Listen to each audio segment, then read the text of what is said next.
installez-vous confortablement au fond de votre lit, remontez la couette jusqu'au menton et fermez les yeux.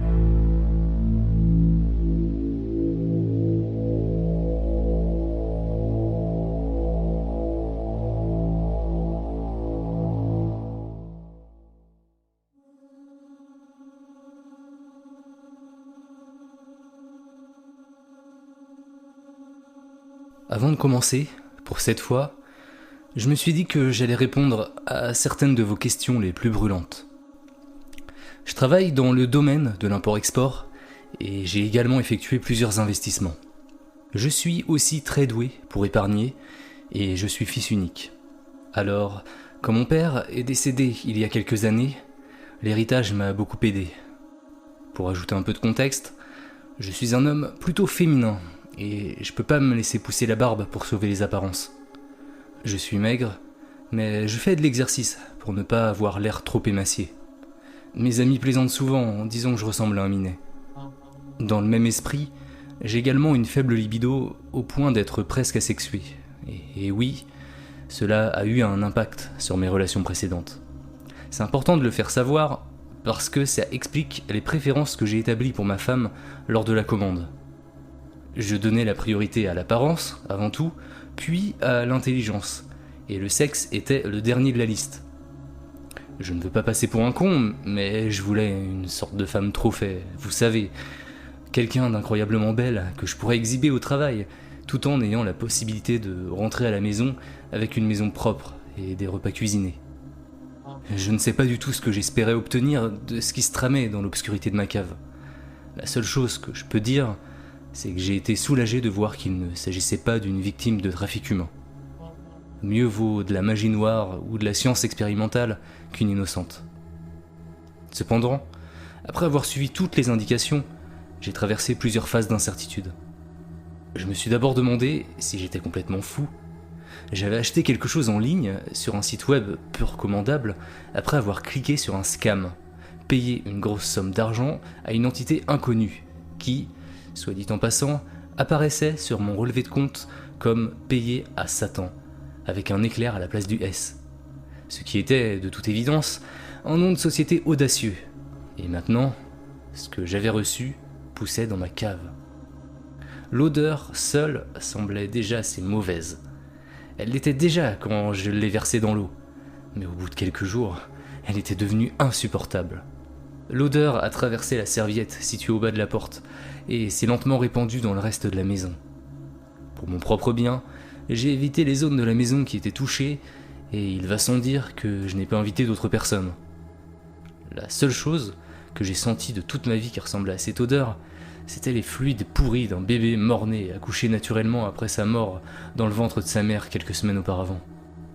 À ce moment-là, l'idée que j'étais peut-être en train de me faire avoir m'a traversé l'esprit. J'avais entendu parler de gens qui achetaient des boîtes mystérieuses sur le web pour y trouver des morceaux d'animaux morts et du fil barbelé. Et je pensais que ma situation était similaire. Si c'était le cas, je n'étais pas sûr de vouloir aller vérifier ce qu'il y avait dedans. Et si j'allumais la lumière et que c'était des morceaux de chair humaine qui se baladaient? Mais comment je pourrais expliquer ça à quelqu'un, sans même parler de la police? C'est à peu près à ce moment-là que la paranoïa s'est installée. C'était comme si l'air lui-même à l'intérieur de la maison devenait plus lourd. Il se pressait sur moi avec une humidité collante, quel que soit le réglage de la clim. Je me suis surpris à regarder le facteur qui passait devant chez moi et à scruter les piétons sur le trottoir à travers les rideaux. J'avais l'impression de faire quelque chose de profondément mauvais et que tout le monde le savait. Mais j'avais surtout peur qu'ils sentent l'odeur de pourriture de l'extérieur. Puis, j'ai commencé à me demander si on se moquait pas de moi.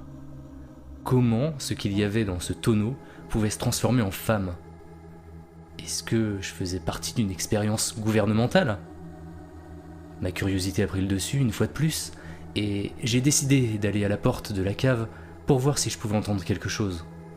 Alors, tout en retenant ma respiration, c'est exactement ce que j'ai fait. J'ai marché lentement, dans le couloir, et j'ai collé mon oreille contre la porte. Au début, je n'ai rien entendu. Puis, je me suis rendu compte qu'il y avait un léger bruit de clapotis. comme si l'eau se déplaçait légèrement. À la fois surpris et déstabilisé, j'ai reculé devant la porte et j'ai fait l'erreur de respirer. Je n'ai pas honte de dire que j'ai vomi dès que l'odeur a envahi mes narines. Après ça, j'ai décidé qu'il valait mieux attendre un peu avant d'essayer de m'en approcher à nouveau. Bien que ça devienne vite inutile, car j'ai commencé à entendre des sons venant de la cave, sans avoir à m'en approcher. Au début, ils étaient si faibles que je n'étais pas sûr qu'ils soient réels. Mais avec le temps, ils sont devenus de plus en plus forts et incontestables. Il y avait des éclaboussures, et parfois des mots indéchiffrables venant de la cave. Quand je restais éveillé, dans la pénombre de ma chambre, de l'autre côté de la maison, je les entendais, les sons confus, de quelque chose d'horrible qui se développait dans l'obscurité humide, avec des gémissements d'agonie et des marmonnements inintelligibles. Pour me détendre, j'ai commencé à mettre de la musique dans la maison, juste assez fort pour masquer les sons, mais quand même assez doucement pour que les voisins n'appellent pas les flics. Quand le jour est enfin arrivé, j'ai commencé à paniquer. S'il y avait des préparatifs à faire, je les connaissais pas vraiment. J'ai réussi à trouver quelques vieux vêtements de mon ex, en supposant que ma nouvelle femme aurait besoin de quelque chose à porter, et j'ai acheté un stock décent de nourriture. Même si je n'étais pas sûr que ce qui se trouvait en bas soit en état de manger, je supposais qu'il n'allait pas faire de moi son premier pas. Ensuite, j'ai fait un lit dans la chambre d'amis, et j'ai fait les 100 pas, jusqu'à ce que le minuteur indique 10 minutes. Puis, à contre-cœur, j'ai pris une serviette et je suis allé au sous-sol. En m'approchant de la porte, j'ai remarqué que l'horrible odeur de la veille n'était plus là. Mon cœur s'est emballé. Ma main tremblait alors que je la posais sur la poignée de la porte. Je pouvais sentir l'adrénaline dans le fond de ma gorge. Ravalant mon anxiété, j'ai regardé les dernières secondes du compte à rebours s'écouler, puis j'ai ouvert la porte. Je l'ai ouverte lentement, laissant la lumière se répandre sur les escaliers devant moi. C'était le seul point de lumière, et il ne servait qu'à accentuer le contraste de la pièce, à tel point que je ne pouvais rien distinguer d'autre. Bonjour ? Est-ce que quelque chose est en vie ici ? S'il vous plaît, me mangez pas. J'ai dit ça pour essayer de faire croire que je plaisantais, mais c'était pour cacher la terreur que je ressentais en regardant le néant au-delà de la lumière. Comme il n'y avait pas de réponse à ma question, j'ai descendu les escaliers avec précaution. Les instructions avaient suggéré que ma nouvelle femme serait sensible à la lumière. Alors, en gardant ça à l'esprit, je n'ai pas allumé les lumières du plafond, mais j'ai utilisé l'application torche de mon téléphone pour éclairer le reste du chemin. Lorsque je me suis approché de la piscine, je l'ai éclairée pour voir une paire d'yeux brillants juste au-dessus de la surface de l'eau qui me regardait. Pendant un bref instant, j'ai pensé que j'avais vu un alligator ou quelque chose du genre. Mais en reprenant mon sang-froid et en regardant à nouveau avec précaution, j'ai réalisé qu'il y avait une femme dans l'eau. Elle était assise, avec seulement ses yeux au-dessus de l'eau et avec de longs cheveux noirs flottant autour d'elle, dans l'eau parfaitement calme. Étant confronté à ce qui semblait être un être vivant et ne sachant pas quoi faire d'autre, je me suis présenté. « Salut, je suis Jack », j'ai déclaré d'un ton incertain. Et comme elle ne répondait pas, j'ai continué maladroitement. « Je t'ai acheté ». Elle n'a toujours pas fait de commentaire, se contentant de me regarder avec ses yeux, tandis que je me rapprochais un peu plus. Tu veux sortir maintenant ? Les instructions disaient... Je n'ai pas pu finir ma phrase, car elle a commencé à se lever. Imaginez un peu, elle était toute nue, sans coordination, et avec des membres visiblement disproportionnés, se traînant à moitié hors d'une piscine pour enfants, comme dans l'Exorciste, glissant et se débattant pour atteindre la terre ferme. Si je n'avais pas été aussi pétrifié, j'aurais peut-être fui ce putain de pays dans l'un de mes conteneurs. Mais au lieu de ça, je suis resté là, figé comme un idiot, à regarder cette masse humanoïde qui rampait vers moi sur le sol. Ses cheveux étaient assez longs pour lui coller au corps et couvrir ses épaules et ses seins bien mieux que ce à quoi je m'attendais. Mais cela n'avait pas vraiment d'importance, car j'étais trop horrifié pour prêter attention à sa nudité. Si ce n'est que sa peau était pâle, et que l'eau, autrefois propre qui s'en écoulait, avait une teinte rougeâtre.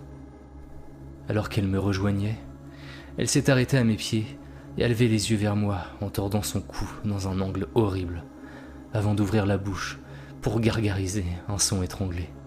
Jake. J'ai failli m'étouffer à ce moment-là. De l'eau sanglante a coulé de son nez et de sa bouche à travers des dents pointues de requin pendant qu'elle parlait. Enfin qu'elle essayait de parler. Puis elle a tendu la main vers moi. Encore sous le choc, et ne sachant pas quoi faire d'autre, je lui ai offert la serviette. Elle ne l'a pas prise. Elle n'a même pas essayé de la prendre. Alors, je l'ai maladroitement drapée autour d'elle et je l'ai aidée à se lever. Sa peau était froide au toucher, lisse, presque reptilienne. Et elle était légèrement plus petite que moi. C'était effectivement une option que j'avais choisie lors de ma commande. La partie légèrement plus petite, je veux dire, pas la partie reptilienne. Comme elle n'a pas essayé de me manger ou de me mutiler, j'ai commencé à la conduire à l'étage dans la lumière. Elle a louché et cligné des yeux en se détournant de la lumière avec un faible grognement. Alors j'ai rapidement baissé les stores. Néanmoins, la lumière tamisée était quand même plus efficace que le flash de mon téléphone, et c'est à ce moment-là que j'ai pu correctement voir ses traits. Côté corps, elle était jolie, malgré des bras et des jambes un peu maigres, des seins probablement de taille C, rien d'imposant, et les traits de son visage étaient plutôt asiatiques. Des yeux foncés en amande, avec de longs cils, un nez et une bouche minuscules. Et en la regardant, j'ai réalisé qu'elle ressemblait un peu à mon ex. Mais d'une manière bizarre, du genre j'ai fait pousser ça dans mon sous-sol à partir d'un bac rempli de parties non identifiées. La correspondance n'était pas exacte, mais elles auraient pu être sœurs ou quelque chose comme ça. Parmi les autres choses à noter, sa peau était encore plus pâle que ce que j'avais cru voir. J'irais même jusqu'à dire que sa blancheur avait un aspect chatoyant, et ses yeux n'avaient aucun contraste. Ils étaient entièrement noirs. Et quand je dis noir, je veux dire extrêmement noirs. Les ongles de ses orteils et de ses doigts étaient à peu près les mêmes, d'un noir huileux, mais aussi longs et incurvés, comme les griffes d'un prédateur. Une fois dans la cuisine, je l'ai fait asseoir et je lui ai demandé « Tu as faim ? Soif peut-être ?» Et je lui ai offert un verre d'eau. Il y a eu une longue pause pendant qu'elle me regardait fixement, avant qu'elle ne murmure quelque chose de si faible que je n'ai pas saisi la première fois. Je suis désolé, qu'est-ce que tu dis ? J'ai demandé, en me penchant plus près d'elle pour mieux l'entendre. Sans détourner le regard, elle a répété lentement, avec détermination. Elle l'a chuchoté, d'une voix sèche et rauque. J'ai senti mon cœur s'affaisser un peu à ce moment-là. Bien sûr que ma nouvelle femme avait faim. Peut-être aurait-elle aimé manger mon foie avec des fèves et un bon petit vin. J'étais à peu près certain qu'elle était sur le point d'exiger que je sacrifie quelques vierges pour assouvir son appétit. Mais elle ne m'a pas donné d'autres instructions, alors j'ai fait de mon mieux. La réponse à mon incertitude s'est présentée sous la forme d'un sandwich au fromage grillé, qu'elle a mangé lorsque je lui ai présenté. Ce qui me laisse supposer que je n'étais pas au menu. Pour être parfaitement honnête, à ce stade, je ne savais pas quoi faire. Je ne m'attendais pas vraiment à ce qu'un être vivant sorte du baril de liquide non identifié versé dans l'eau et laissé dans l'obscurité. Et pourtant, elle était là. Cependant, après avoir mangé, elle semblait fatiguée. Alors je l'ai emmenée dans la chambre d'amis et je l'ai laissée s'allonger. Elle ne semblait pas savoir quoi faire avec les couvertures et elle a fini par se retrouver maladroitement sur le haut du lit. J'ai quitté la pièce assez rapidement après ça, en la fermant à clé derrière moi. Dire que ce n'était pas ce que j'avais commandé était un euphémisme, pour autant que je puisse dire. Ce n'était même pas humain. Pour essayer de comprendre ce qu'elle était, j'ai décidé de retourner au sous-sol et de regarder l'eau dans laquelle elle avait été plongée. Cette fois, j'ai allumé la lumière du plafond et je suis descendu pour jeter un coup d'œil. En m'approchant de la piscine, j'ai vu que l'eau s'était divisée en deux couches. La couche supérieure était essentiellement claire et ne semblait être que de l'eau, tandis qu'au fond, un épais sédiment brun-rouge s'était formé. Pour voir s'il y avait quelque chose de caché au fond, j'ai décidé de remuer le liquide avec un manche à balai et d'en vider autant que possible. Je tiens à préciser que l'eau n'avait pas d'odeur, jusqu'à ce que je commence à la mélanger. Puis j'ai de nouveau senti l'odeur âcre, familière, de quelque chose d'innommable en train de pourrir. Et à ma grande horreur, j'ai senti le balai heurter quelque chose au fond, sous la saleté.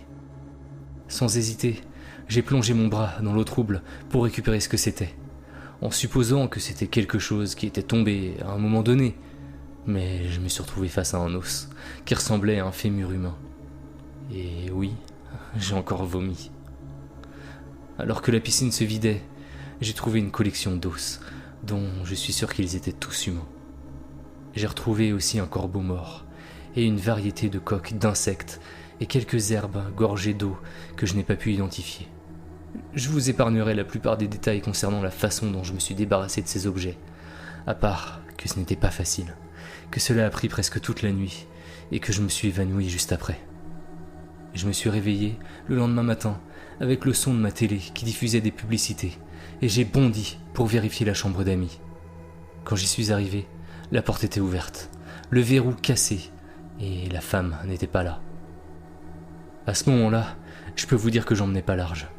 Alors, j'ai pris le parapluie sur le cintre dans le couloir, et je me suis dirigé vers le son de la télévision. En m'approchant, j'ai pu entendre parler, pas seulement des publicités, mais plus comme si quelqu'un essayait de faire un check-up vocal. La hauteur et le ton changeaient au fur et à mesure que les mots étaient prononcés dans un ordre différent. Ça ressemblait à la voix d'une personne sourde, sauf que les mots devenaient plus clairs avec la répétition. J'ai traversé la cuisine et j'ai vu qu'il y avait un tas de dents et de sang dans l'évier. Je ne savais pas quoi en penser et j'étais de toute façon totalement incapable de réfléchir. J'ai ignoré ce détail et j'ai continué vers le home cinéma. Quand je l'ai atteint et que j'ai fait le tour de la pièce, j'ai vu que la personne qui parlait était bien ma femme. D'après ce que je pouvais voir, elle s'entraînait à parler et quand elle a remarqué que j'étais là, elle s'est retournée vers moi avec un sourire bizarre. À ma grande surprise, ses dents étaient normales et le désordre dans l'évier a soudain pris un peu plus de sens. Les avait-elle arrachées et fait pousser de nouvelles dents humaines ? La chose suivante que j'ai remarquée, c'était que le teint de sa peau était plus naturel et plus du tout incandescent. En plus de ça, ses membres étaient maintenant proportionnés, ses ongles manucurés et ses yeux n'étaient plus complètement noirs, bien que ses iris soient encore un peu trop grands. Bonjour. Elle m'a salué, mais semblait perplexe quant à la raison pour laquelle je tenais un parapluie. Le repas le plus important de la journée est prêt. Elle m'a annoncé en faisant un geste vers la table où m'attendait un bol de céréales débordant de lait. Je suis resté un moment debout entre elle et les céréales noyées, tandis qu'elle attendait, sans sourciller, que je m'assoie et que je mange. Ne voulant pas la mettre en colère, je me suis assis et j'ai jeté un coup d'œil au petit déjeuner détrempé. Mais elle ne semblait pas vraiment s'en préoccuper et elle s'est retournée vers la télévision. Dans les jours qui ont suivi, elle a continué à s'améliorer, si on peut dire. Sa voix et sa façon de parler sont maintenant devenues plus normales. Je lui ai appris à lire et ses capacités à préparer les repas se sont améliorées. Je n'ai pas encore parlé d'elle à mes amis, mais la nuit dernière était la première nuit où nous avons partagé un lit. Nous n'avons rien fait, si c'est ce que vous vous demandez. Donc, je ne peux rien dire à ce sujet. Mais je peux vous dire qu'elle sent très bon. Ses cheveux, sa peau, c'est indescriptible. Je pense que je suis amoureux d'elle. Je me surprends même à oublier ce qu'elle était au départ. C'est pourquoi j'ai pensé qu'il était important d'enregistrer ce message. Elle est tellement séduisante maintenant. Je veux faire des choses avec elle. J'ai plus envie de passer tout mon temps au travail. Je veux le passer avec elle. Mon téléphone n'arrête pas de sonner. Mais jusqu'à présent, je l'ai ignoré. Hier soir, je suis resté à côté et je l'ai laissé sonner. Mais j'ai quand même écouté le message vocal. C'était Marcus. Il se plaignait de ne pas m'avoir vu depuis un moment et appelait apparemment pour me dire que mon ex était porté disparu. J'ai oublié son nom maintenant.